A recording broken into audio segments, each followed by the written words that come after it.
नमस्कार, आप देख रहे हैं टीवी 27 न्यूज। तमाम अहम खबरों के साथ मैं हूं आलोक। ग्वालियर दौरे पर आए मुख्यमंत्री मोहन यादव बीजेपी के वरिष्ठ नेता जयभान सिंह पवैया के घर पहुंचे, जहां उनके साथ विधानसभा के अध्यक्ष नरेंद्र सिंह तोमर भी मौजूद रहे। दोनों नेताओं ने इसे एक दोस्ताना मुलाकात बताया। सीएम मोहन यादव ने जयभान सिंह को लेकर कहा कि उनसे मेरे बहुत अच्छे संबंध हैं। विद्यार्थी परिषद के समय से मुझे उनका मार्गदर्शन मिलता रहा है। वहीं जयभान सिंह पवैया ने कहा, मेरा सीएम मोहन से वैचारिक और पारिवारिक रिश्ता है, वो भी एबीवीपी के ऑर्गेनिक प्रोडक्ट हैं।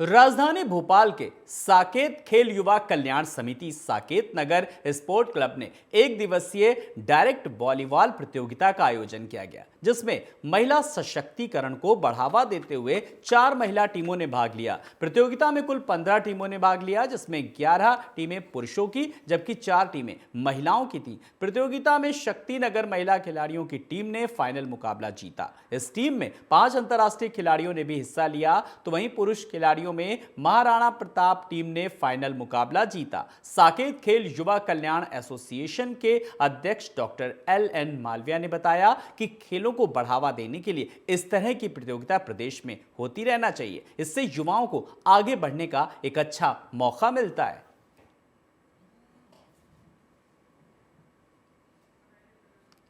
तो शक्तिनगर महिला खिलाड़ियों की टीम ने बाजी मारी। इसमें पुरुष खिलाड़ियों में महाराणा प्रताप टीम ने जीता फाइनल। तो खेलों को बढ़ावा देने के लिए इस तरीके की प्रतियोगिताएं लगातार आयोजित होती रहनी चाहिए, जिसमें LN मालविया ने इस पर फोकस किया। तो साकेत खेल युवा कल्याण एसोसिएशन की इस पहल की काफी सराहना हो रही है।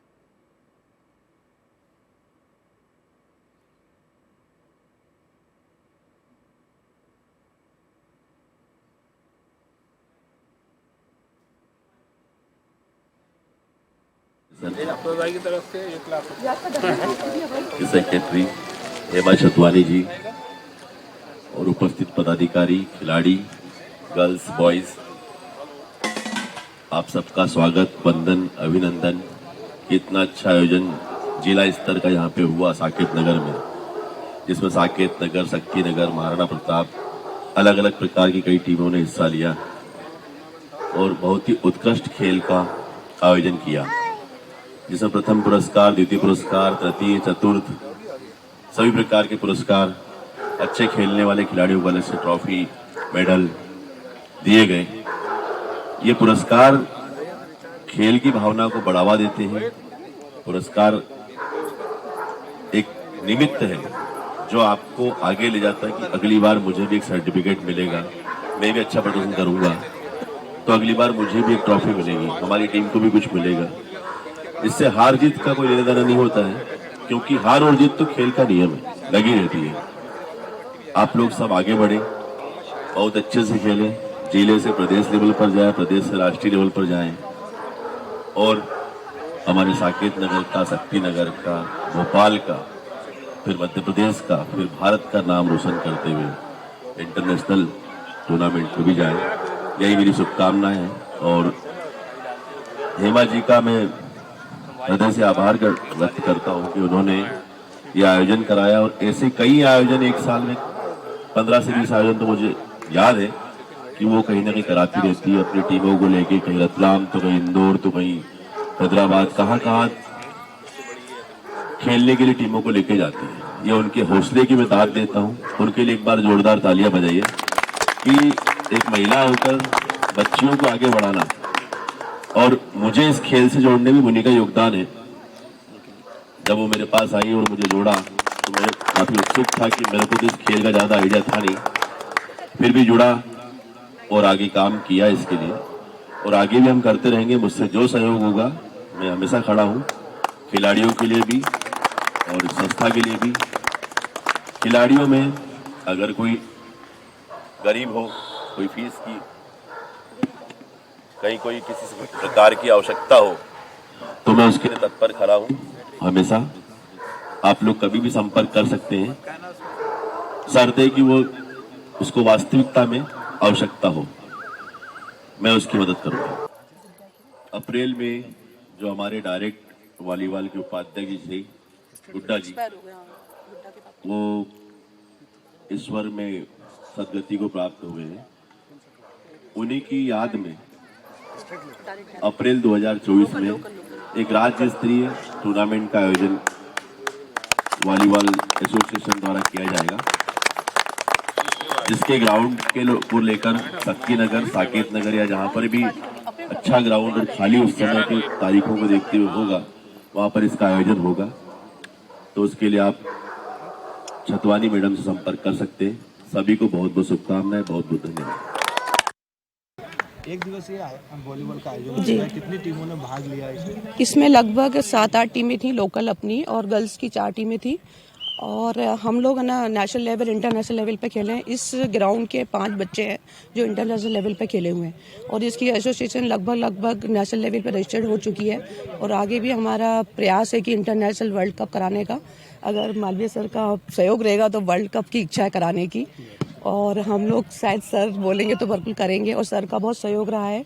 और सुबोध भैया है हमारे, सुबोध श्रीवास्तव जी, उन्होंने हमको बहुत सहयोग दिया है। अफरोज सर है और तिवारी सर है, ऐसे हमारे सब सहयोगी है जो साकेत नगर के मेंबर हैं, जोशी सर, राहुल सर, इन लोगों का हमको बहुत सहयोग है, इसलिए हम इतना काम कर पा रहे हैं। धन्यवाद। महिलाओं का फाइनल मुकाबला था, कौन सी टीम महिलाओं की जीती? इसमें 2 लोकल टीमें थी, 4, जिसमें शक्ति नगर सर की टीम थी जो फर्स्ट आई और साकेत नगर की सेकंड टीम थी।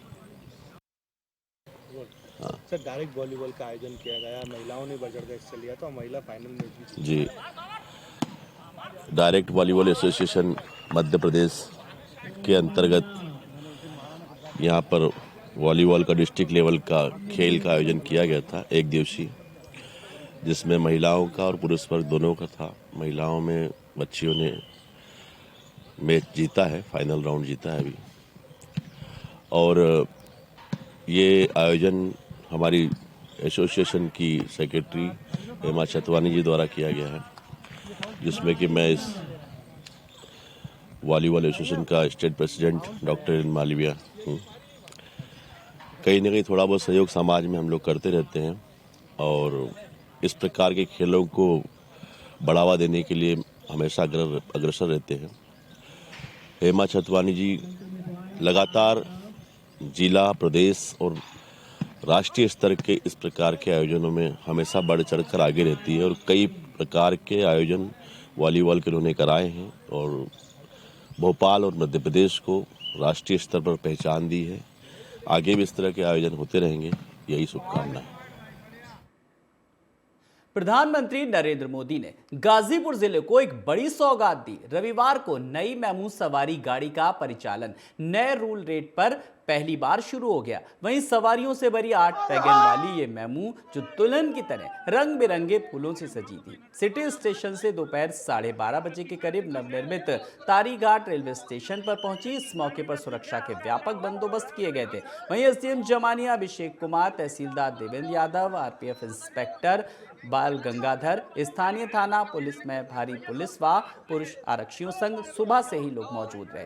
मेमू के प्लेटफॉर्म पर पहुंचते ही ग्रामीणों ने मेमू पर फूलों की बारिश करने के साथ ही जय श्री राम के गगनभेदी नारे से जमकर स्वागत किया। इस दौरान लोगों ने जम्मू कश्मीर के एलजी मनोज सिन्हा एवं पीएम मोदी जिंदाबाद के नारे लगाए। महकमे के अनुसार 11 मार्च से इस नए रूट पर दिलदार नगर जंक्शन से तारीघाट व सिटी स्टेशन तक ट्रेनों का नियमित संचालन शुरू हो जाएगा।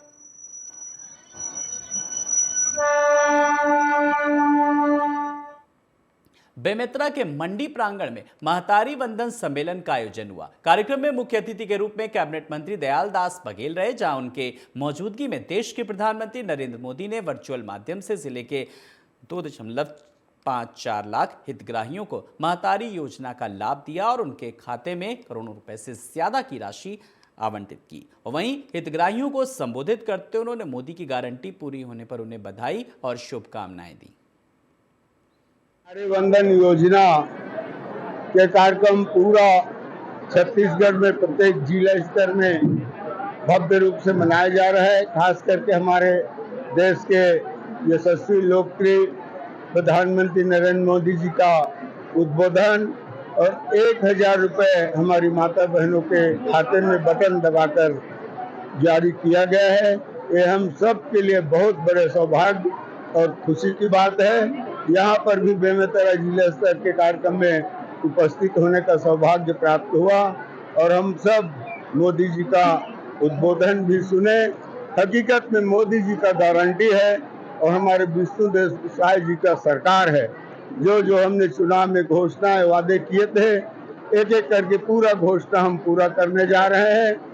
सबसे पहले मैं नरेंद्र मोदी को बार बार बहुत बहुत धन्यवाद देती हूँ और हमारे मुख्यमंत्री विष्णुदेव साय को धन्यवाद दूंगी, जो कि नारी शक्ति को इतने अच्छे से मैंने उन लोगों ने ऊंचा बढ़ाने के लिए 1000 रुपए प्रोत्साहित देकर हम लोगों को नारी शक्ति को बहुत सम्मान दिया है।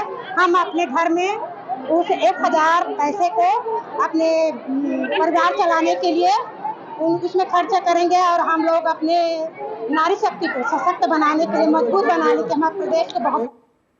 वहीं आज महतारी वंदन योजना की पहली बार राशि का वितरण का कार्यक्रम हर विधानसभा में संपन्न हुआ। तो वहीं राजनांद गांव के पद्मश्री गोविंद राम निर्मलकर ऑडिटोरियम में आयोजित किया गया, जिसमें देश के प्रधानमंत्री नरेंद्र मोदी ने वीडियो कॉन्फ्रेंस के जरिए महतारी वंदन योजना के प्रथम राशि का वितरण किया। वहीं छत्तीसगढ़ में 70,12,000 से ज्यादा और राजनांद गांव में 2,58,000 से ज्यादा महिलाओं को इसका लाभ मिला।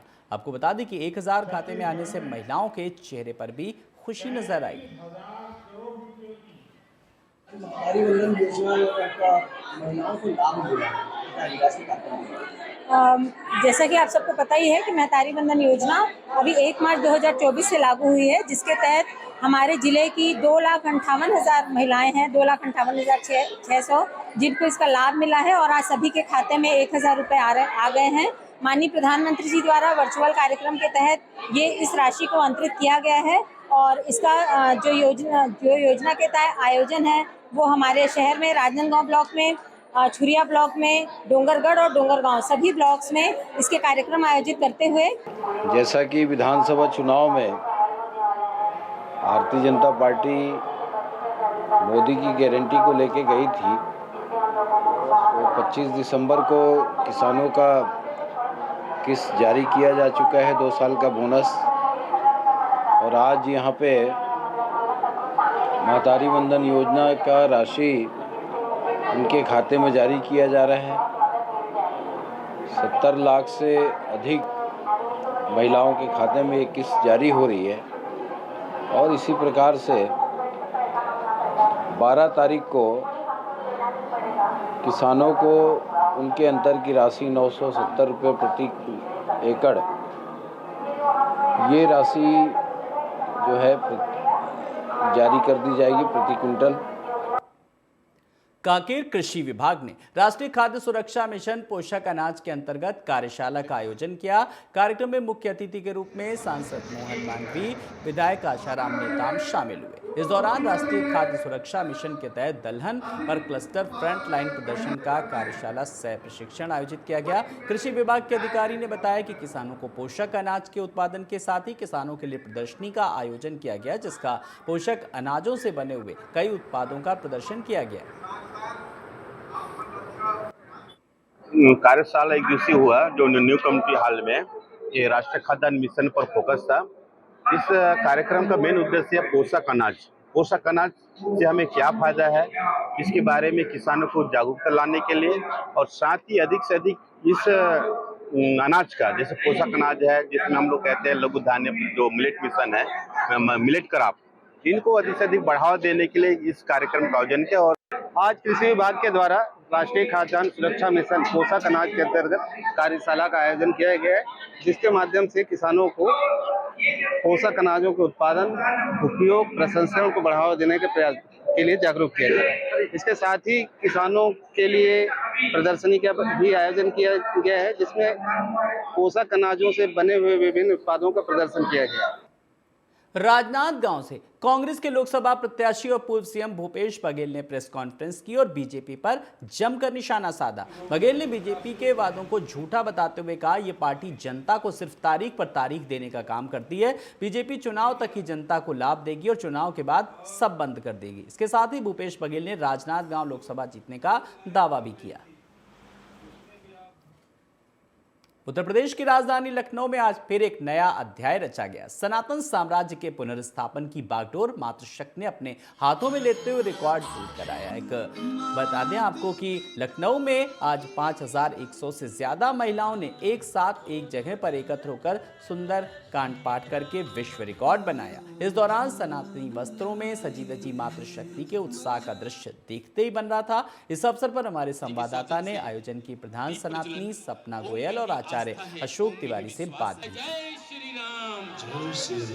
और इसके बाद संस्था द्वारा आज उत्तर प्रदेश की राजधानी लखनऊ में एक अद्भुत प्रकार का आयोजन रखा गया है।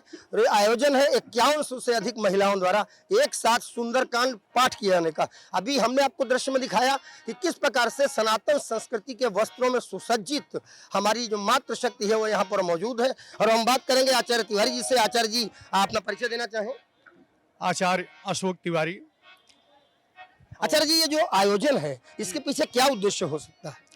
इसके पीछे उद्देश्य बहुत बड़ा है कि हमारा जो सनातन है उसको जन जन तक पहुंचाना और अब भारत के बाहर भी प्रत्येक व्यक्ति में भारत का जो ये सनातन धर्म है उसको कैसे स्थापित किया जाए। आज जो 5100 महिलाएं सुंदरकांड का पाठ करेंगी तो उसमें कितनी शक्ति है और वो पाठ करने से क्या क्या हमको लाभ होता है उसके बारे में यहाँ बताया भी जाएगा और वो हर व्यक्ति को इसका लाभ हो, इसके लिए आयोजन किया गया है। सनातनी सपना गोयल जी, आपने ये विश्व रिकॉर्ड बनाने वाला कार्यक्रम जो है आज यहाँ आयोजित किया है, कितनी संख्या महिलाओं की इसमें होगी जो एक साथ सुंदरकांड का पाठ करेगी?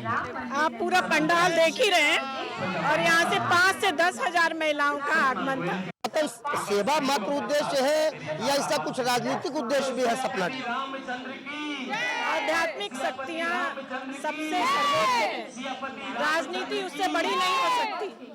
आध्यात्मिकता को अगर पहचानना है तो हमें सबको भगवान की शरण में जाना ही होगा, जिसमें कि 5 से 10 हजार महिलाएं एक साथ सुंदरकांड पाठ करके वर्ल्ड रिकॉर्ड बनाने वाली है। मेरे पीछे आप देख सकते हैं कि यहाँ पर बड़ी संख्या में महिलाएं जो कि सनातन संस्कृति के वस्त्रों में बाकायदे सुसज्जित होकर यहाँ पर मौजूद है। ये महिलाएं वो हैं जो सनातन धर्म में जो परिवार विश्वास रखते हैं, हिंदू धर्म में जिनका विश्वास है, जिनका प्रभु श्री राम में विश्वास है, भगवान शंकर में विश्वास है, हनुमान जी में विश्वास है, वो महिलाएं यहाँ पर हैं। और आज एक बड़ी शुरुआत मुझे लगता है राजधानी लखनऊ से, जो उत्तर प्रदेश देश का सबसे बड़ा राज्य है, वहाँ की राजधानी से एक बड़ी शुरुआत ये होने जा रही है। और एक साथ 5000 से भी अधिक संख्या में महिलाएं सुंदरकांड का पाठ कर विश्व रिकॉर्ड बनाने वाली है। वीडियो जर्नलिस्ट पंकज गुप्ता के साथ अमरेंद्र प्रताप सिंह, टीवी 27 न्यूज, लखनऊ। वहीं लोकसभा चुनाव को देखते हुए सभी राजनीतिक दल अपनी पूरी तरह से एक्टिव हो गए हैं। इसी कड़ी में लखनऊ विधानसभा मध्य में मुस्लिम बस्ती उजरी गांव में कौमी चौपाल कार्यक्रम का आयोजन किया गया, जिसमें मुख्य अतिथि के रूप में क्षेत्रीय कार्य समिति सदस्य बीजेपी अल्पसंख्यक मोर्चा अवध क्षेत्र के जावेद खान उर्फ बाबा खान के साथ ही लखनऊ महानगर के अध्यक्ष अल्पसंख्यक मोर्चा डॉक्टर शादाब आलम, नगर उपाध्यक्ष जयकरण के साथ साथ नगर मंत्री अली मोहम्मद, मंडल अध्यक्ष अल्पसंख्यक मोर्चा मंडल ताकिर अहमद उर्फ लाडले के द्वारा कार्यक्रम का आयोजन हुआ। कार्यक्रम के आयोजक मोहम्मद इखलाक, मंडल उपाध्यक्ष के साथ ही मुस्लिम भाइयों ने भारतीय जनता पार्टी की सदस्यता क्षेत्रीय कार्य समिति सदस्य अवध क्षेत्र जावेद खान के द्वारा पार्टी को ज्वाइन किया। वहीं कौमी चौपाल को जोड़ने के पीछे का लक्ष्य ज्यादा से ज्यादा मुसलमानों को बीजेपी के साथ जोड़ना रहा।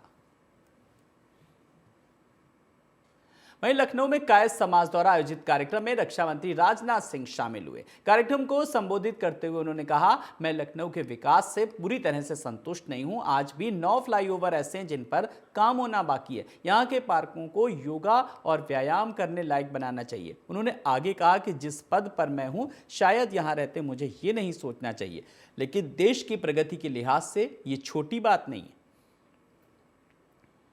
हमारी योजना है इसे करने की मैं अपनी तरफ से कोशिश कर रहा हूं। देश का जहां तक प्रश्न है, आप लोग जानते हैं कि हमारे देश का कद अंतर्राष्ट्रीय जगत में बड़ी तेजी के साथ बढ़ा है, बहुत तेजी के साथ बढ़ा है। भारत हमारा पहले का भारत नहीं रह गया।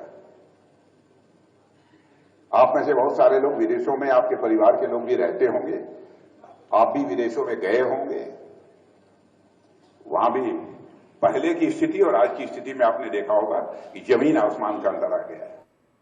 अयोध्या के मुमताज नगर स्थित फॉरएवर लॉन में 14 और 15 मार्च को एक मोटिवेशनल कार्यक्रम का आयोजन होगा, जिसमें अंतर्राष्ट्रीय स्पिरिचुअल और मोटिवेशनल स्पीकर वीके शिवानी शिरकत करेंगी। उनके आगमन को देखते हुए तैयारियां पूरी कर ली गई हैं। कार्यक्रम में प्रवेश के लिए एंट्री पास भी जारी किए गए। स्थानीय सेवा केंद्र में संस्था की संचालिका बीके शशि ने प्रेस कॉन्फ्रेंस कर ये जानकारी दी। यहाँ 2 दिवसीय प्रोग्राम है सिस्टर शिवानी जी का, कि जो बनारस से चल कर के मऊ और मऊ से गोरखपुर पहुँचेंगे और गोरखपुर से अपने अयोध्या नगरी में पहुँचेंगी। और ये प्रोग्राम फॉरएवर लॉन में है, जो खुशियों का उपहार, मानव जीवन में सुख और शांति और खुशी कैसे जीवन में बना रहे। अमेठी में दबंगों के हौसले बुलंद है। 2 महीने पहले मां के साथ दवा लेने गए एक युवक को दबंगों ने बीच सड़क पर लाठी डंडों लात घूंसे से जमकर पीटा। दबंगों की गुंडाई का ये वीडियो सोशल मीडिया पर वायरल हो गया, जिसके बाद युवक की मां ने मुकदमा दर्ज कराया। वहीं पुलिस मामले की जांच कर रही है। ये पूरा मामला जगदीशपुर थाना क्षेत्र का है।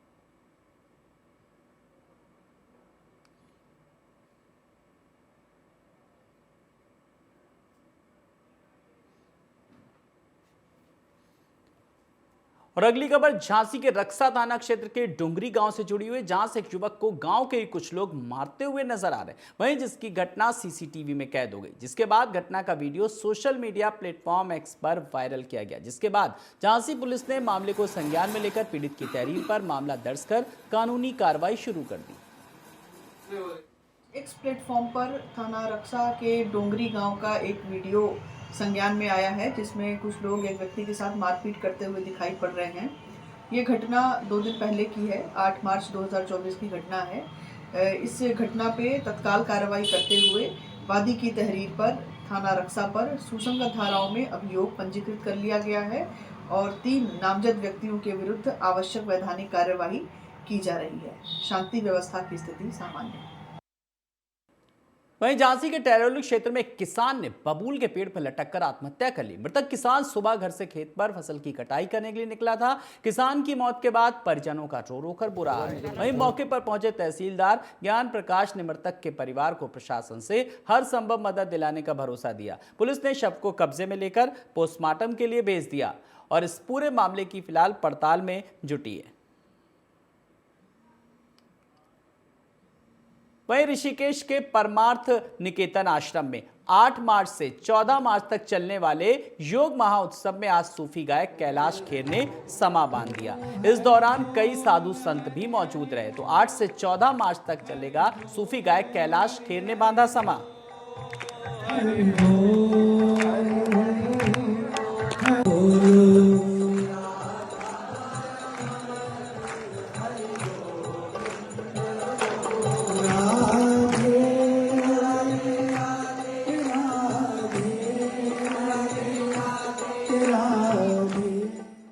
लोकसभा चुनाव से पहले कांग्रेस के 25 बड़े नेताओं ने कांग्रेस का साथ छोड़कर बीजेपी का दामन थाम लिया। इन नेताओं को आईना दिखाते हुए कांग्रेस के दिग्गज नेता अशोक गहलोत ने एक्स पर पोस्ट किया, जिसमें उन्होंने लिखा कि जो नेता कांग्रेस छोड़कर जा रहे हैं उन्हें कांग्रेस ने पहचान दी। केंद्रीय मंत्री राज्य में मंत्री बनाया, पार्टी में बड़े पदों पर बिठाया, लेकिन पार्टी के मुश्किल वक्त में वो पार्टी छोड़कर भाग रहे हैं। गहलोत ने आगे लिखा, वक्त किसी दबाव के आगे झुकने का नहीं है, बल्कि लोकतंत्र को बचाने और देश के भविष्य के लिए संघर्ष करने का है।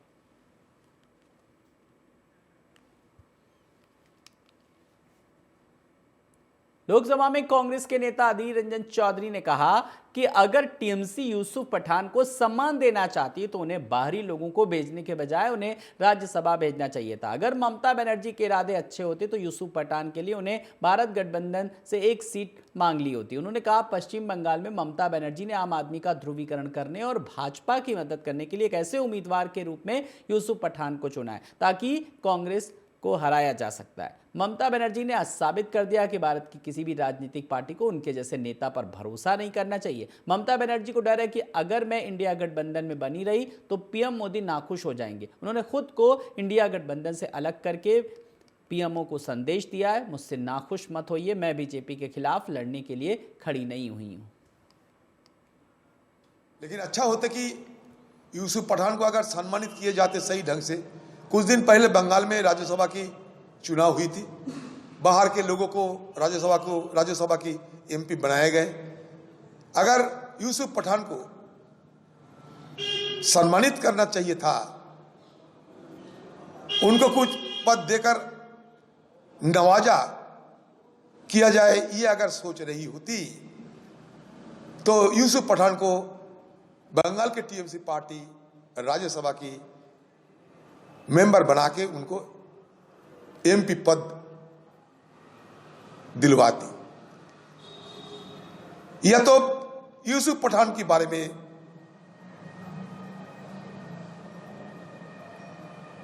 ममता बनर्जी की अगर कोई अच्छा सोच होती तो कम से कम गुजरात में गठबंधन से एक सीट की मांग कर लेती।